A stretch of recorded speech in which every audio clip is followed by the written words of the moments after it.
ट्युटोरियलमा स्वागत गर्न चाहन्छु। आजदेखि हामी चाहिँ समय र काम सम्बन्धी चाहिँ लोकसेवामा सोधिने आइक्यू प्रश्नहरूको चाहिँ समाधान गर्ने प्रयत्न गर्नेछौँ।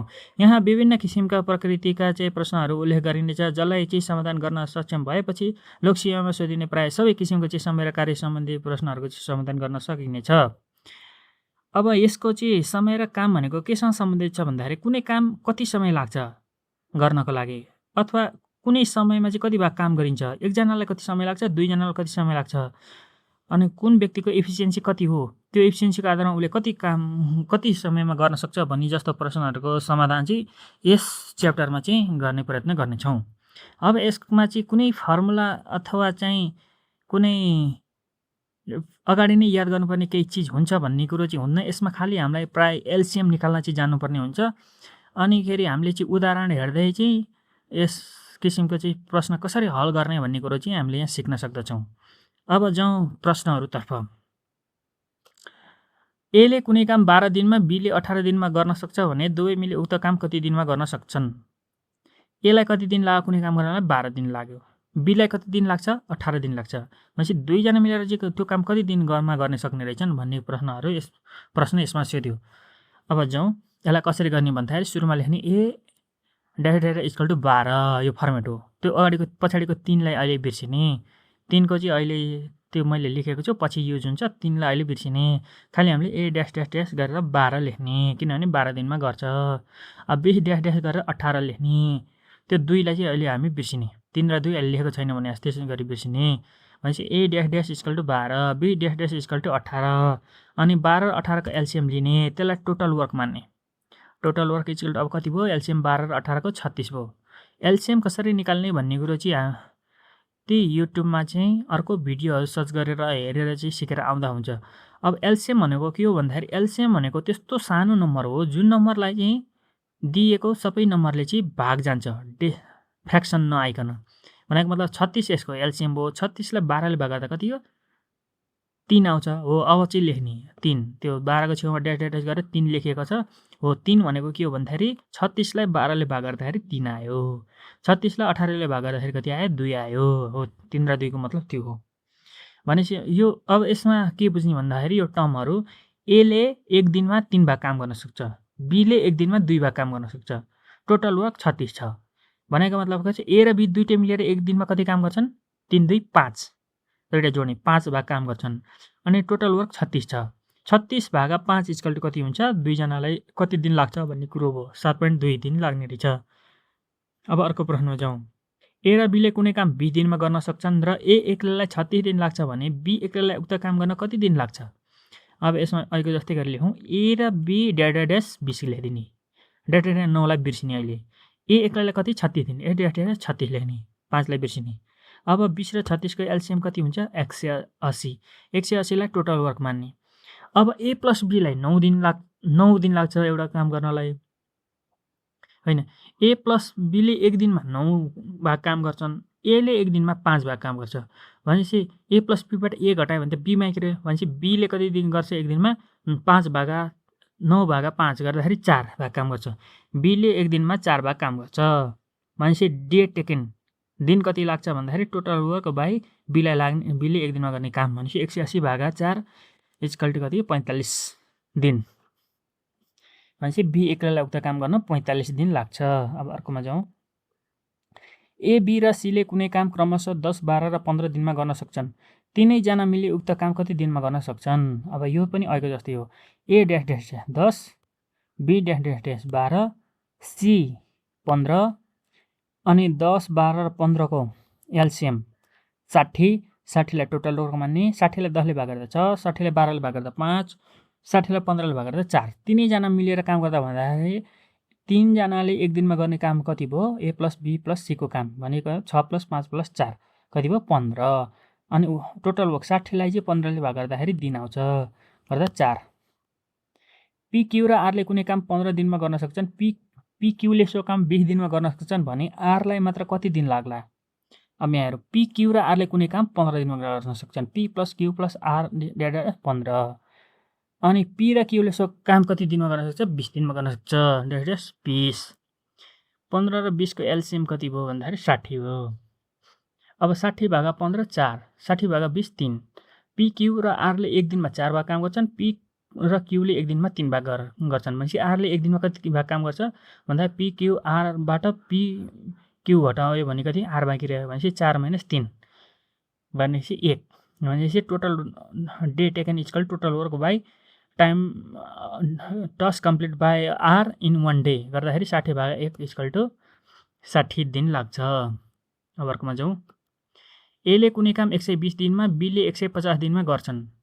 दुवैजनाले 20 दिनसम्म काम गरेपछि बीले काम छोड्यो भनेपछि ए र बी दुईटा मिलेर सुरुको 20 दिन काम गरे। त्यसपछि ए एक्लैले 12 दिन काम गर्यो। ए र बीले 20 दिनसम्म काम गरिसकेपछि एले 12 दिन काम गर्यो र सी र ए मिलेर 48 दिन काम गरेर सके। अनि बाँकी कामलाई चाहिँ सी र एलाई 48 दिन लाग्यो भने सी एक्लैले उक्त काम कति दिनमा गर्न सक्ला भनेर यहाँ प्रश्न सोधेको छ। अब त्यस्तै गरी जाउँ। A dash dash 120, B dash dash 150, दुईटाको एलसिएम 600, टोटल वर्क 600 भयो। अनि ए 600 भागा 120 गर्दा 5, 600 भागा 150 गर्दा 4। एले एक दिनमा 5 भाग काम गर्छ, बीले एक दिनमा 4 भाग काम गर्छ भन्ने भयो। अब दुईजना मिलेर एक दिनमा कति गर्छन् काम भन्दाखेरि 5 4 9 भाग काम गर्छन्। अनि ए र बीले एक दिनमा 9 काम गर्छन्, ए र बीले 20 दिनमा कति गर्छन् 20 × 9 काम गर्छन् गर्दा 180 काम भयो। अनि एले फेरि 12 दिन एक्लै काम गर्छ भनेपछि 12 एले एक दिनमा गर्ने काम 5 छ अनि 12 दिन काम गरेपछि 12 × 5 = 60 काम गर्यो। एले 12 दिनमा कति 12 × 5 = 60 काम गर्छन्। बाँकी काम कति भयो 600 - 180 - 60 गर्दाखेरि 360 काम भयो। अब 360 भनेको कति भाग काम हो, टोटल वर्कको कति भाग काम हो भन्दाखेरि 360 भागा 600 गर्दाखेरि चाहिँ कति रेसियो आउँछ 3 भागा 5। 360 भागा 600 गर्दाखेरि 3 भागा 5 आउँछ कटाउँदाखेरि। अनि फेरि 3 भागा 5 काम गर्न सी र एलाई 48 दिन लाग्छ है त। अब यहाँ लेख 3 भागा वर्क इक्वल टु 48 डे। कसलाई ए र सीलाई, ए र सी यहाँ लेखा छैन तर ए र सीलाई भनेपछि 1 भाग काम गर्नलाई कति दिन लाग्छ भन्दाखेरि कम 48 भागा 3 भागा 5 हुन्छ। किनभने 1 मा लाँदाखेरि भागा गर्ने अनि 48 भागा 3 भागा 5 भयो। अनि भाग पनि भाग छ भने माथि गएर मल्टिप्लाई हुन्छ भनेको पनि 48 भागा 3 ठिकै छ, तर 3 को पनि भाग 5 छ भने 5 चाहिँ माथि गएर मल्टिप्लाई हुन्छ भनेपछि 48 × 5 भागा 3 गर्दाखेरि 80 दिन हुन्छ। भनेपछि ए र सीलाई त्यो काम गर्न कति दिन लाग्छ 80 दिन लाग्छ। जब टोटल काम गर्न 80 दिन लाग्छ भने अब यसमा प्रश्न कि अब माथिको जस्तै प्रश्न भयो। अब यो ए र सीलाई कुनै काम एक काम गर्न 80 दिन लाग्छ भने एलाई त्यो काम गर्न 120 दिन लाग्छ भने सीलाई कति दिन लाग्छ। अब यहाँ त्यसै गरी लेखौँ ए र सीलाई 80 दिन यहाँ माथि निक्लेको अनि ए एक्लैलाई 120 दिन। अब दुईटाको एलसिएम कति भयो 240 भयो। अनि फेरि ए र सीले एक दिनमा 3 भाग काम गर्छन्, 3 काम गर्छन्, एले एक दिनमा 2 काम गर्छ भनेपछि ए र सीबाट ए घटायो भने त सी बाहेक र सीले चाहिँ एक दिनमा कति गर्छ 3 - 2 1 काम गर्छन् भनेपछि सीले कति दिन लाग्छ भन्दाखेरि 240 भागा 1 गर्दाखेरि 240 दिन लाग्छ। अब अर्को प्रश्नमा जाउँ। ए र बीले कुनै काम 30 र 40 दिनमा गर्न सक्छन्। दुईजना मिलेर काम गरेपछि बीले काम छाड्यो। बाँकी काम एले अझै 9 दिन लगाएर गर्यो भने दुईजना कति दिनसम्म सँगै काम गरे होलान्। अब एले कुनै काम 30 दिनमा गर्न सक्छ, बीले त्यो काम 40 दिनमा गर्न सक्छ भन्ने सुरुको केस भयो। अनि खेरि लास्टको 9 दिन चाहिँ ए एक्लैले काम गर्यो भनेदेखि बाँकी बिचमा चाहिँ कति दिन चाहिँ ए र बीले काम गर्यो भन्ने प्रश्न यहाँ सोधेको छ। अब एले कति 30, बीले कति 40, दुईटाको एलसिएम कति भयो 120, टोटल वर्क 120, 120लाई 30ले भाग गर्दाखेरि 4 भयो, 120लाई 40ले भाग गर्दाखेरि 3 भयो। भनेको मतलब एले एक दिनमा 4 भाग काम गर्छ, बीले एक दिनमा 3 भाग काम गर्छ। अनि खेरि लास्टको 9 दिन ए एक्लैले काम गर्यो भनेपछि 9 दिनमा एले कति काम गर्यो 9 चौको 36 काम गर्यो। बाँकी काम कति भयो 120 - 36 84। अब भनेपछि दुईटै मिलेर गर्नुपर्ने गरेका काम कति भयो 84 भयो। 84 काम अनि दुईटा मिलेर एक दिनमा कति काम गर्छन् भन्दाखेरि ए र बीले 4 र 3 7 काम गर्छन् भनेपछि 84 भागा 7 = 12 डे बाँकी रह्यो। अब अर्को प्रश्नमा जाउँ। धारा एले कुनै ट्याङ्की 20 मिनेटमा भर्छ, उक्त ट्याङ्की धारा बीले 30 मिनेटमा रित्याउँछ भने दुवै धारा एकसाथ खोल्दा कति मिनेटमा ट्याङ्की भरिन्छ। ल अब A dash dash 20, B dash dash 30, 20 र 30 को एलसिएम 60, टोटल वर्क 60। अनि एले एक मिनेटमा 3 भाग काम गर्छ, बीले 1 मिनेटमा 2 भाग काम गर्छ भनेपछि ए र बी मिलेर 1 मिनेटमा कति भाग काम गर्छन् 3 - 2।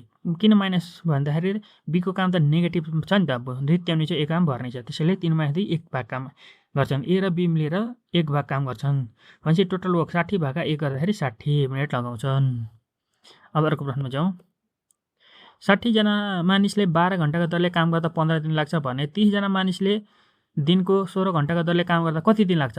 अब यस्तो खाले प्रश्नमा चाहिँ दिन, घण्टा अनि जना यस्तो सोधेको छ भने यसमा PhD बाई वर्क फर्मुला लगाउने। P भनेको पर्सन, H भनेको आवर, D भनेको डे, W भनेको काम।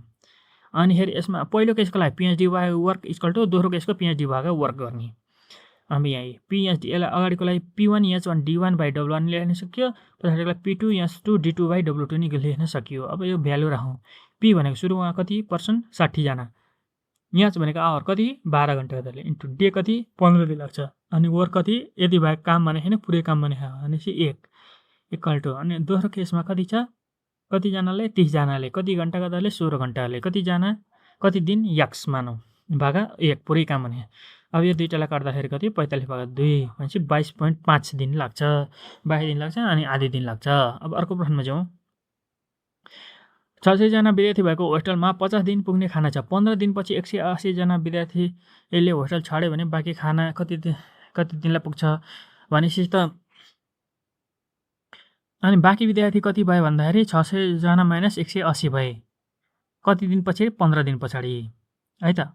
अब यसलाई चाहिँ के हुन्छ 600 जना विद्यार्थीले चाहिँ 50 माइनस 15 दिनसम्म जति खाए त्यो भनेको कति भयो भन्दाखेरि 600 माइनस 180 जनाले एक दिन खाएको खाना बराबर हुन्छ है त। किनभने ल हेर 15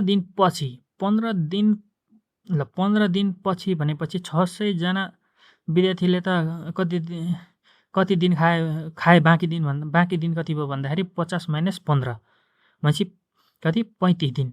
600 जना विद्यार्थीले 35 दिन खाने खाना भनेको त 180 जना निस्किसकेको विद्यार्थीले खाने खाना हो नि त। भनेपछि 600 माइनस 15 जनाले खाने खाना इक्वल टु कति हुन्छ भन्दाखेरि 600 जनाले 35 दिन खाने खाना भनेको कति हुन्छ भने 600 माइनस 180 जनाले एक दिनमा खाने खाना भन्ने कुरो हुन्छ। 650 माइनस 15 600 माइनस 180 इन्टु एक्स भयो। 50 माइनस 15 भनेको के हो बाँकी दिन, कति दिन बाँकी 15 दिन पछाडि कति दिन बाँकी हुन्छ भन्दाखेरि 35 दिन। 600 इन्टु 35 इक्वल टु 600 माइनस 180 निस्किसकेपछि एक्स दिन। अब यसलाई चाहिँ गर्दाखेरि एक्सिसको 50 दिन हुन्छ, बाँकी खाना कति दिनलाई पुग्छ 50 दिनलाई पुग्छ।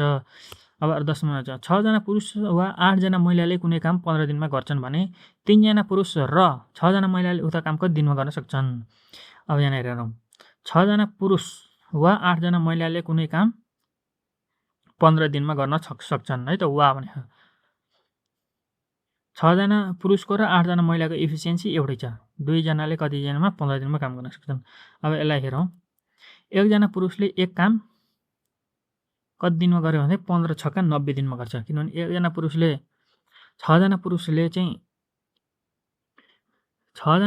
एक काम कति दिनमा गर्छन् भने 15 दिनमा गर्छन् भनेपछि एकजनालाई त बेसी दिन लाग्यो नि त। बेसी भनेपछि मल्टिप्लाई गर्ने 15 इन्टु 6 का 90 दिनमा गर्छ है त। किनभने अब फेरि एकचोटि 6 जना पुरुषले एक काम 15 दिनमा गर्छ भनेपछि 6 जनाले चाहिँ एक काम कति दिन 6 जनाले 15 दिन लाउँछ भनेदेखि एकजनाले त बेसी लाएन, बेसी भनेपछि मल्टिप्लाई 15 छक्का 90 दिनमा गर्न सक्छन् भनेपछि अब यहाँनिर कतिवटा केस छ यहाँ लास्टमा 3 जना पुरुष भनेको छ। 3 जना पुरुषले कति दिनमा गर्न सक्छन् भन्दाखेरि भागा 3 गर्दाखेरि 90 भागा 3 30 दिनमा गर्छ। 3 जना पुरुषले एक काम 30 दिनमा गर्न सक्छन्। अब त्यसै गरी 8 जना महिलाले कुनै काम 15 दिनमा गर्छन् भने 1 जना महिलाले 15 8 120 दिनमा गर्छन् है त। अब भनेपछि यहाँ कति 6 जना महिला देखाएको छ उतापट्टि। 6 जना महिलाले एक काम कति दिनमा गर्छन् 120 भागा 6 गर्दाखेरि 20 दिनमा गर्न सक्छन् भनेपछि 2 जना मिलेर उक्त काम कति दिनमा गर्न सक्छन्। अब यहाँ हेरेन, अब पुरुषले 30 दिनमा, पुरुषको त 30 हो नि त माथि निकालिसक्यौँ, 3 जना पुरुषले 30 दिनमा गर्न सक्यो, 6 जना महिलाले कति 20 दिनमा गर्छ। अब 30 र 20 को एलसिएम निकाल्यौँ भने टोटल वर्क 60 भयो। 60 लाई 30 ले भाग गर्दा 2, 60 लाई 20 ले भाग गर्दाखेरि 3 भयो भनेपछि उता काम 2 जना अनि 30 जना पुरुष 6 जना महिलाले कति दिनमा काम गर्छन् भन्दाखेरि 3 2 5 एक दिनमा गर्ने काम भनेको 5 भाग 60 भागा 5 इक्वल 12 दिनमा काम गर्न सक्छन्। यसरी चाहिँ हामीले चाहिँ यस्ता यो समय र काम सम्बन्धी चाहिँ प्रश्नहरूको चाहिँ समाधान गर्न सक्दछौँ। अनि आजको भिडियोमा यति नै। अर्को भिडियोमा चाहिँ हामी थप प्रश्नहरूको थप प्रकृतिका थप किसिमका चाहिँ प्रश्नहरूको चाहिँ समाधान गर्ने प्रयत्न गर्नेछौँ। हस्त, धन्यवाद।